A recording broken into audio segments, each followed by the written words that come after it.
Okay.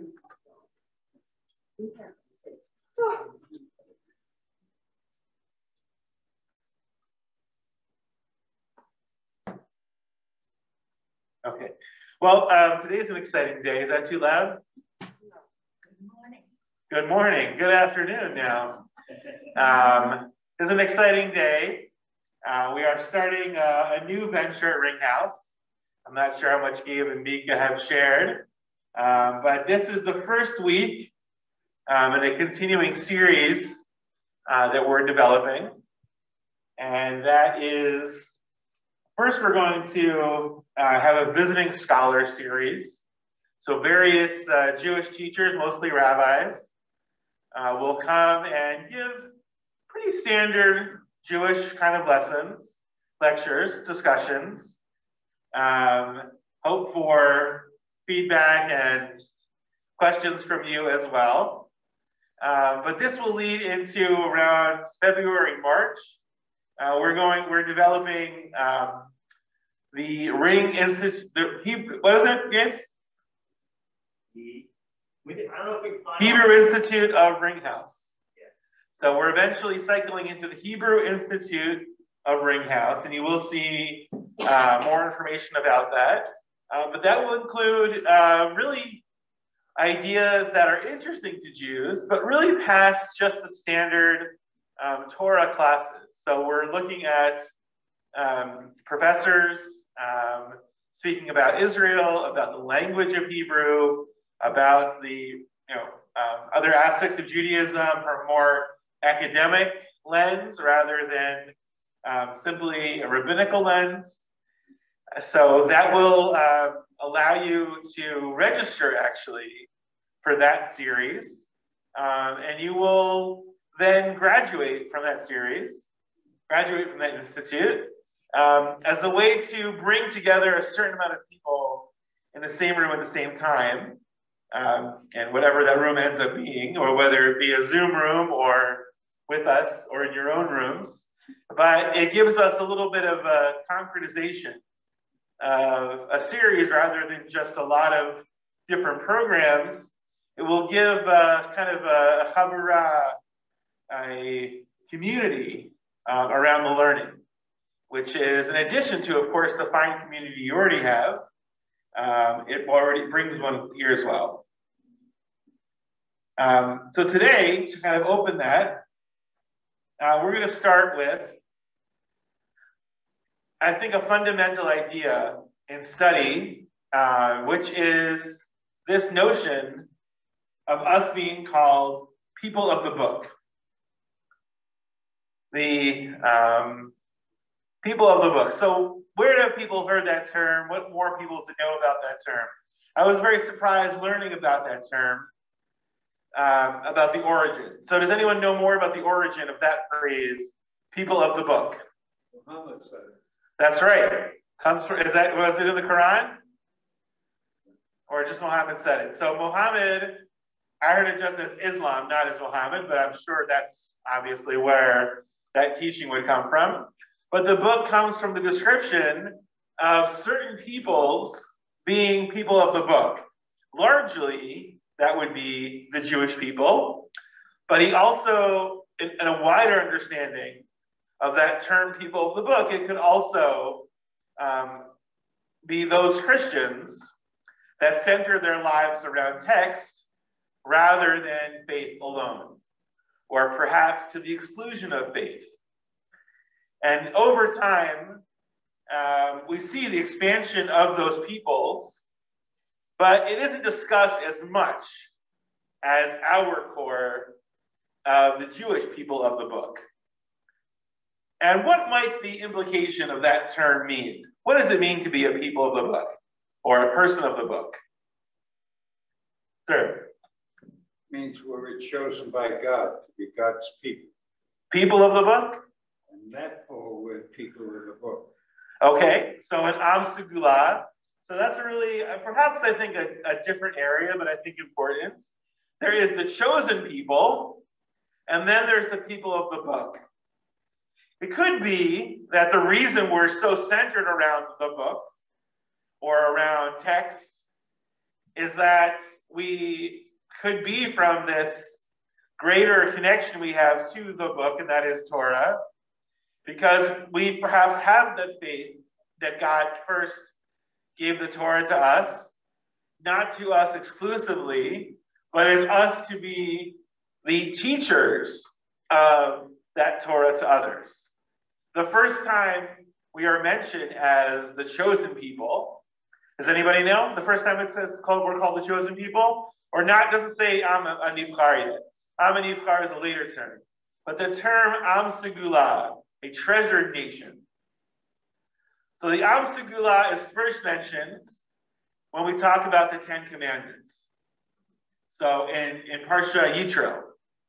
So in the Parsha of Yitro, it says that we are an Am Segula and a Mamlechet Kohanim.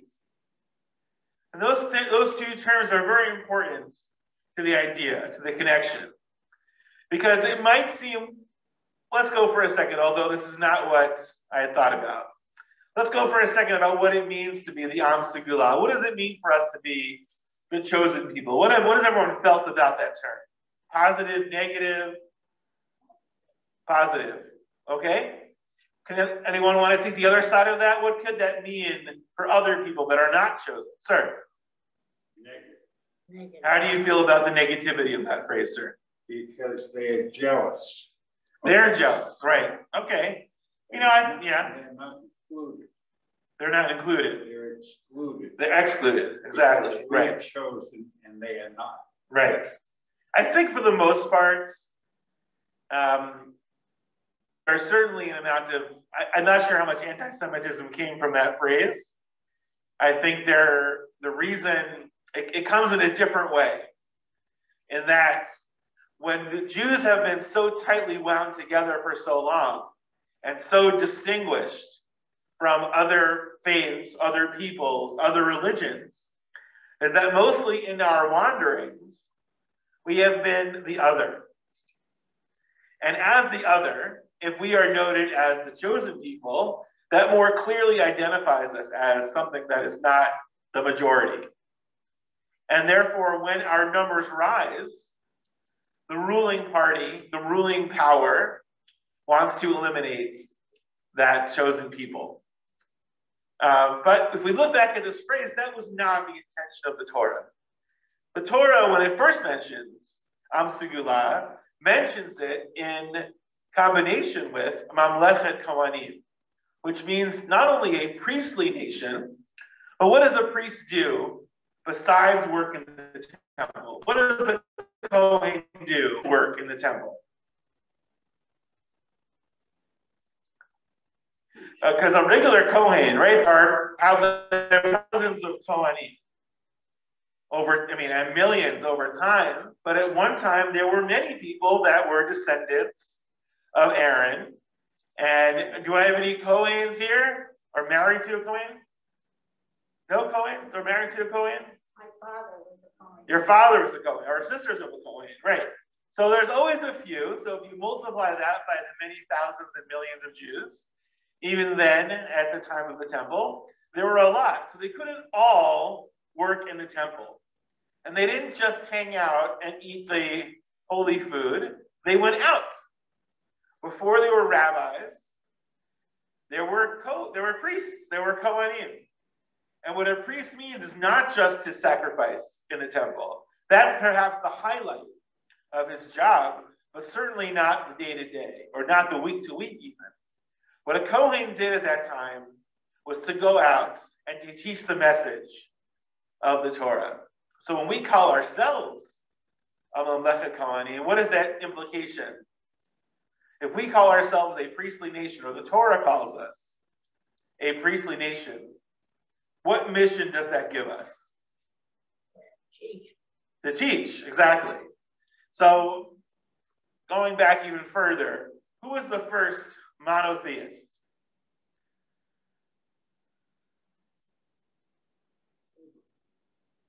Right? So not Abraham, right? Because who was the first person to know there was a God? Moses. Before Moses. What? Before Moses. Adam. Adam, then Chava, They heard from God directly. Ayeka. And then, but that makes Abraham and Sarah the first what? Lord Abraham, if you could say, fill in the blank. Abraham and Sarah were the first what? Chosen people. Doesn't call them Jews. Well, they're not Yehudim, and they're not chosen, because the chosen people are not yet known as chosen. Although I guess by implication, you could say that God found and chose Abraham. So perhaps that's true. I didn't think about that. Abraham was the first chosen person, and Abraham and Sarah were the first chosen people. But they were really the first teachers of Torah. They did not only take in the guest, they did not only do Hakasat or Chim, they also used that hosting, that Haknasah, to teach Torah, and in fact, tell people to thank God for the food they had eaten. That is all to say very quickly about your points, that the chosen people is much more than just thinking of ourselves as a very high degree. So the people of the book. The Jewish concept of people of the book, this understanding doesn't come till much later, but of course it's always been there. And this is really to introduce the idea of what it means for us to have the various kinds of holy books that we have. One of the first brachot we say in the morning, or some people say in the morning, or the Siddur lists as one of the Birchot HaShachar, is the bracha, Asher Kedishanu B'Mitzotav B'Tzivanu La'asok B'Divrei Torah. What is that commandment? La'asok. To be osik. It's not, you might think it would have been li'ulamod. To dwell. That's not what I would have thought of, but that's good. I'm glad hearing from a native speaker, something I didn't think of. To dwell in the Torah. To be engaged so much in the Torah. Here it's translated as engaged, but when you, sometimes in Israel, you'll see a shopkeeper have a birkat osek or asika, the bracha of his business, what he's engaged in. So our business is Torah. Now we may take breaks from that. Of course we eat. Of course we have our lives. Even we have recreation. It doesn't mean we have to be in the Beit Midrash 20 hours a day, 12 hours a day.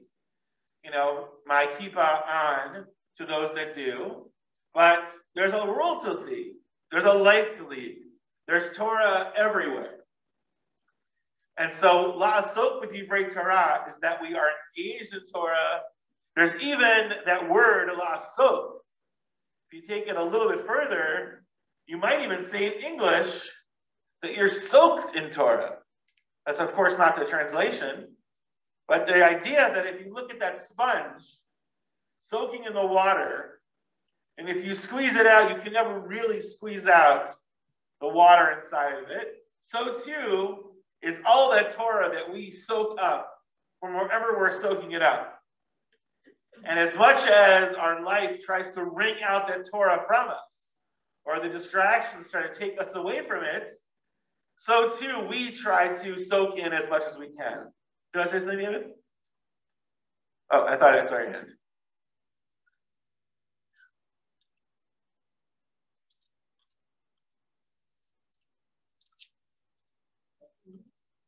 Okay.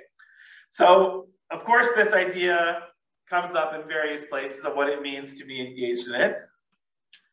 We look also to Pirkei Avot. In Pirkei Avot, it mentions that learning Torah is not only about learning it once, it's about really engaging in it all the time.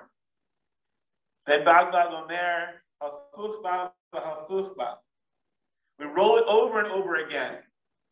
You know, someone was just talking yesterday about what it was holiday Simchat Torah. And Simchat Torah, a very poignant and meaningful part of that day, is not only finishing it, but wrapping ourselves back in it once again. We don't celebrate finishing the Torah simply by finishing it. We're celebrating it by giving ourselves an obligation once again. And that's this idea again of us being completely absolved, completely absorbed in this Torah.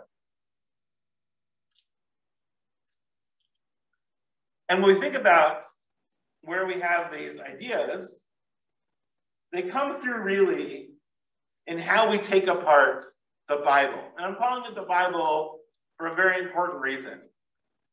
That although the Torah, we believe, was given to us at first, and where we were given this mission to teach it to all people, we know that the Torah, or the Tanakh, or the Bible, even the Jewish Bible,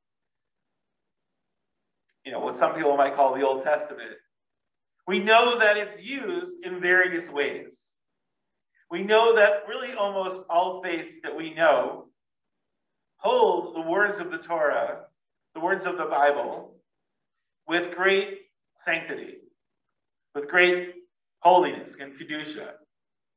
However, we also know that how they interpret it is going to really dictate how that religion is formed.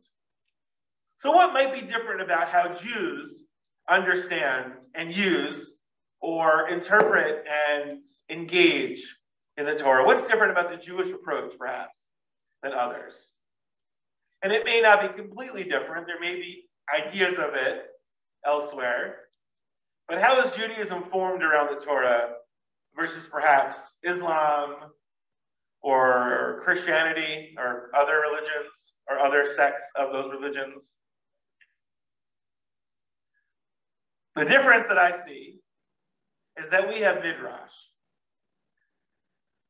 Midrash, what does the word Midrash mean? It comes from the word drash, or lidrosh, that we seek out. Right? When a rabbi gives, or someone gives a drasha, it does not mean a long speech where we're waiting for shul to finish. It's not a long speech where it doesn't mean we're waiting for kiddush to happen. It means that we're engaged in a way that we take the text and try to understand it, what we're doing today. So in that scope of Torah, we can engage in it how we understand it, and we can bring it down to our understanding in various ways. We have allowed, from the very beginning, from the rabbinic period, the beginning of the Common Era, we have given that interpretation over to the rabbis in a very large, sweeping word of it. Over time, many of our religious and even spirituality has been given over to those that have studied it, which makes a lot of sense. And not only know it, but also have the ability and are tasked with making it usable by various people and by the community at large. And this really, and because it would be very different Judaism, a very different Jewish community, if everyone interpreted the Torah in a different way and came out with a different way to celebrate that Torah in the very vast ways that we understand it. So although I think we do have the power to interpret, there is a reason we have given that power, so to speak, over to the rabbis. But this really only refers to one area of, a very large area, but one area of Midrash. Because there are two main areas. There's Midrash as it refers to the stories, the narrative. That's Midrash Agadata. The Midrash where it speaks of things beyond what the Torah actually says. An example, just last week we learned about the dam, one of the makot, the blood, the first one, the first makah, the first plague. In that first plague, it talks about how the blood of the Nile turned into blood. And it says all of the waters turned into blood. But some of us might know the story and the idea that all waters, no matter how it came to the Egyptian, no matter how it came into the hands of the Egyptian, all of that water turned to blood as well. And we're told by the rabbis in the Gemara and the Talmud that this is one of the ways the Jewish people made money during this terrible time of the Makkot. How do they do that? So you might know that later in the ninth plague, the plague of Choshech, that Choshech was, which we learned about this week, Choshech, the darkness, that it wasn't just that the lights are out. It wasn't just that we couldn't see. It's that the Egyptians couldn't move. And they couldn't move, and so therefore the Israelites could actually go into the houses of the Egyptians and take their gold back. And the rabbis need to tell you this because later in the narrative of the Torah, they have to build this beautiful structure with copper sinks and silver and gold vats. And you have to wonder how they were able to get all of these fine and fancy items after being slaves in Egypt. So this is one way the rabbis tell us this, that they were rich. They had money just like anybody, or just like many other people. Before they were slaves, they were promised as before this new Pharaoh took over. And then when they were enslaved, the Egyptians took their money, took their gold, took all their fancy things, until the time of the plagues came, when they were able to, in this plague of darkness, take the money back. So that's more perhaps a well-known way that they got their money. But also they got some of their money by selling clean water. Because if an Egyptian took water from the well, if it was water, when it got to their hand, it would turn to blood.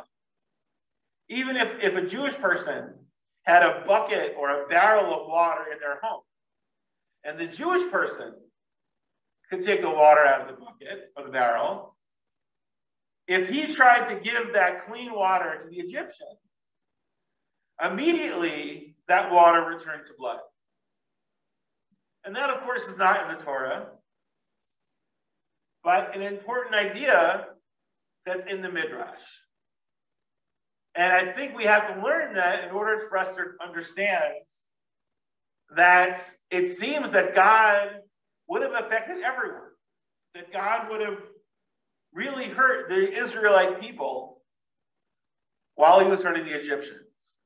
And I think the Midrash has to point out here that the Israelites were not hurt, but they had to witness how powerful God was. But that really is only in the narrative, in the Agada. But when it comes to halakha, the halakha of the Midrash of the halakha is equally important and equally is there for us to interpret ourselves, perhaps, but we tend to hand that power over to the rabbis. So a more famous idea of halakha is when it refers to the categories of Shabbat. So on Shabbat, there are 39 areas of work that we call work that we're not allowed to do. But the Torah only mentions 3 of them, I believe. Only mentions a few of them. And from those few, we learn out the rest. The Midrash informs us of the rest. So this would be a major difference in how we would celebrate Shabbat. If we only had a few, then of course there's more we could do on Shabbat. But the rabbis wanted to dissect and learn out and perhaps get that teaching from generations before them in order to understand the fuller composition of Shabbat. And this, by the way, has a very proper difference between Rabbinic Judaism and other interpretations of the Torah that continue to live side by side us until today. And it's not the Christians. In Israel, there exists the Karaites. So the Karaites is a continued religion, continued group of people living mostly in Israel that look at the laws of Shabbat and don't have the rabbinical teaching, and they only have a few of the things,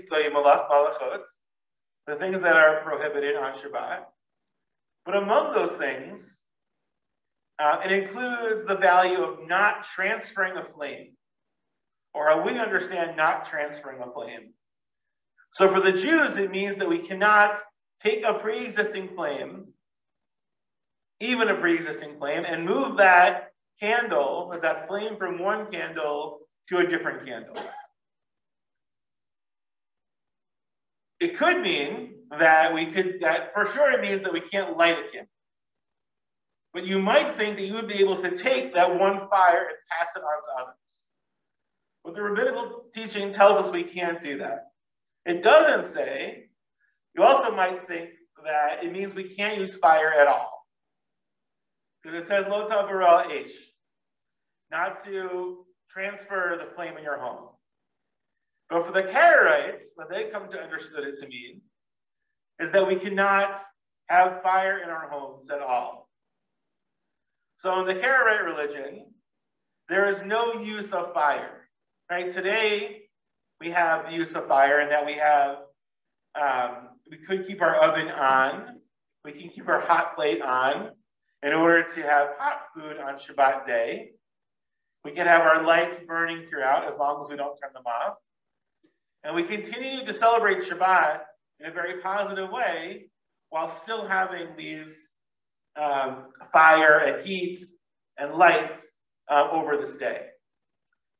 And some argue that if you do not have those warm foods warmed up on Shabbat from a flame that was on before, then you're not celebrating Shabbat in its fullest.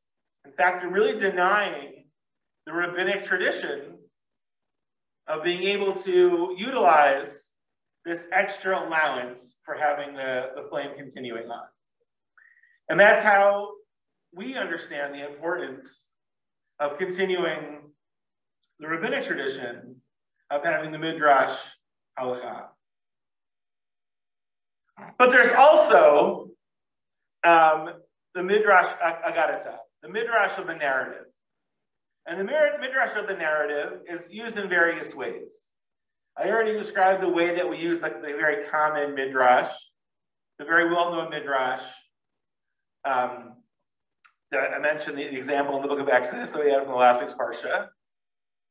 The Parsha that we discussed about the water and the blood. And the rabbis don't let the Torah sit with just that narrative alone. They want to inform you of more of the teachings that were passed along through time. But the Midrash goes past what we learned from before. It continues to be able to see new interpretations of the Torah, which I think we don't do enough of. And this is an idea that continues through today. We have what's called the modern Midrash. The modern Midrash that allows certain stories to develop that become part of that original source from the Torah itself. So stories that allow us to see more what would have happened, more what could have happened with our ancestors, Abraham and Sarah, and all 7 of those ancestors, to continue to really formulate what's happening in their lives. And the problem is that sometimes we get stuck in the idea that although the Midrash of the Halakha has difficulty in changing, and that Halakha Midrash is stuck, because we have to have the continuity of the community, and therefore we're hard-pressed to change that, or at least there's more debate over changing that. We get stuck in not trying to formulate and personalize the larger Midrash of the narrative. But the Midrash and the narrative is certainly up to our own understanding.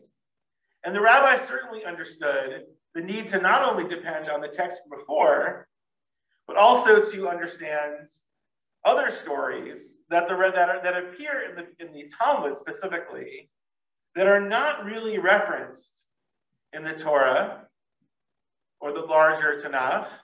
They're just based on a very short amount of words in the Torah itself. So this is one particular midrash. I'll tell it and then talk about it a little bit. And this is the story known as the oven of Afnai. So the Gemara asked, what is the relevance of Afnai? It is characterized in a matter of the fact that the rabbis surrounded it with these statements, and they were talking about the possibility of different outcomes of what this strange oven could be. And without going through all the details, debating about whether this particular oven could be kosher or not kosher. And they begin, which is the very simple narrative of rabbis discussing what's kosher and not kosher. But then the Gemara seems to trail off into a very larger discussion that clearly is outside of normal narrative of what could have possibly happened. Because it comes down to really one particular rabbi who disagrees with the rest. And this one particular rabbi,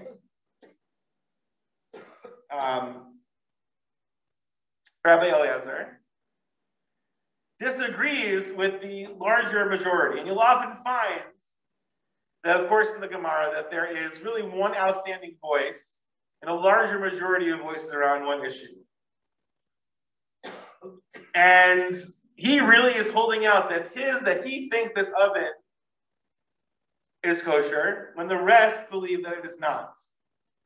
And so he is standing firm on his point, that even though everybody else disagrees with him, he is standing firm alone to say that the others are wrong. And he even stands so much above the others to say that if I am right, as I stand in this room, in this Beit Midrash, the walls of the Beit Midrash should start to close in on each other. That he is saying that if I am wrong, that the nature should change, that really almost magic should happen, that the walls of this room should start to collapse onto themselves. And so that happens. So it happens that the walls begin to move in on each other. And the rabbis are not moved. Because it's obvious or it might be obvious, that God is on the side of this one singular rabbi. And so you might think the rabbis would say, okay, now we're going to bow down to this rabbi. Because it's clear that it's so important to God that he is right, that I've made the walls collapse. But the rabbis do not move. The rabbis do not change their opinion. And next he says that if I'm right, that the river should turn its direction and flow the other way. And so too the river flows the other way. But the rabbis are not moved. And so here one of the rabbis, Rabbi Yeshua, says, Lo b'shamayim hi. And this is from a parsha of Nitzavim in the book of Devarim, towards the end of the Torah, the book of Deuteronomy. We say this important phrase, Lo b'shamayim hi. The Torah is not in heaven. Which means, at least according to this interpretation, it means that the Torah is not some esoteric, very high idea. It is not even that it is really God's anymore. If it were God's, then Rabbi Eliezer would have been proven correctly, or they would have stood down, and they would have admitted that Rabbi Eliezer was actually correct. Because they would have seen that nature changed in order to show that he was right. To show that God was basically saying, you are right. And that is what God was saying in that story. God was saying in the story that this one rabbi, this one holdout, was correct versus the majority. And the rabbis are saying it doesn't matter. It doesn't matter that even God thinks that the oven is kosher, which is a very big understanding. Because often we think, those that have a connection with some part of observance, and we all do in this room, because of the ring kitchen is kosher. So sometime in your life, you may have asked, and I have certainly asked in my life, does God care how many hours we wait between brisket and cheesecake? Does God really care? And so maybe if God were to come out from heaven and say, I don't care if you eat cheesecake 3 hours or 5 hours or 6 hours, it wouldn't matter. Even if God's self, came down and told us the proper time or the absence of time to wait between meat and milk, it seems to be that those that follow the rabbinical teaching would still wait 6 hours or 3 hours or 1 hour, depending on where you're from, between brisket and cheesecake. Because it wouldn't matter what God actually said. Because God gave us the Torah thousands of years ago. Then we and the rabbis interpreted it. Then that idea of waiting between meat and milk spread to various localities. And in Western Europe, they waited 3. And in Eastern Europe, they waited 6. And in Sweden, they waited 1. And that became where the Torah is. That the Torah was lo b'shamayim. It was no longer in heaven. It had been within the people. And that's really the importance and the implication of being people of the book. It isn't only that we study the book. It isn't only that we are completely absorbed in the book. It's that everything that we do, every ritual and custom we have, comes back to that book. And that is how we continue to evolve and bring out the Torah really every single day. And it is no longer God's Torah, or at least is no longer for God to move it one way or the other. It is for us to continue to advance it and continue to make it relevant. Not just for halakha, but for the narrative and for really every part of it. So every time we try to learn something, and even if it's not directly Torah or Judaism, even if it's about Israel or Hebrew or about archaeology, but really it could be any part of academia or any kind of scholarship or anything that we learn, we continue to bring out that Torah every generation, every single day. Thank you all very much. Happy to take any questions. Okay. Thank you. Well, thank Tony. Thank you. I did want to use some time I had to just, I'm collecting, like I said, a few scholars. Many of the scholars will be, of course, virtual. So while I think we'll still gather in this room, you'll be able to see the lecturer from Israel, for example. And then if you ask questions, you'll be able to ask it, in real time. So it's not just like watching a lecture. You'll be able to be in that class, but also with others on this campus and perhaps other campuses, engage in that community.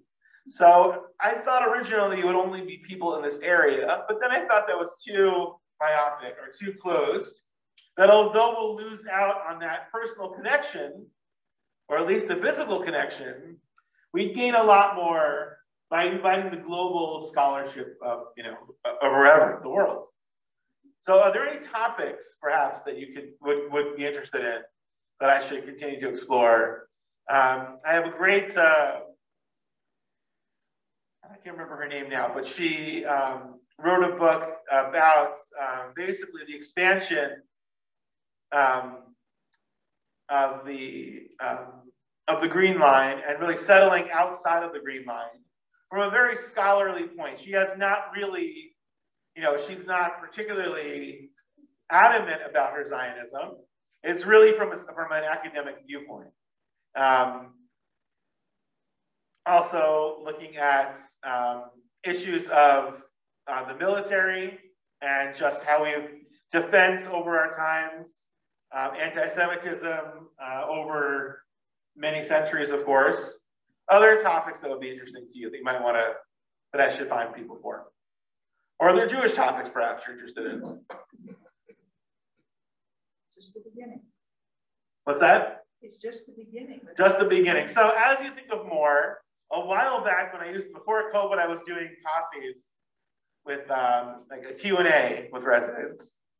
And there was one person who asked, or a few people that asked, to discuss women in Tanakh, women in the Bible. So though I'm working on getting other scholars, but for the moment you have me, and then, so next week I'm going to also do women in the Bible. So we're going to look at a few different stories from different women in the Jewish Bible. And then I have 2 other rabbis lined up for the rest of January. So thank you all. Have a great day. Keep healthy. Thank you.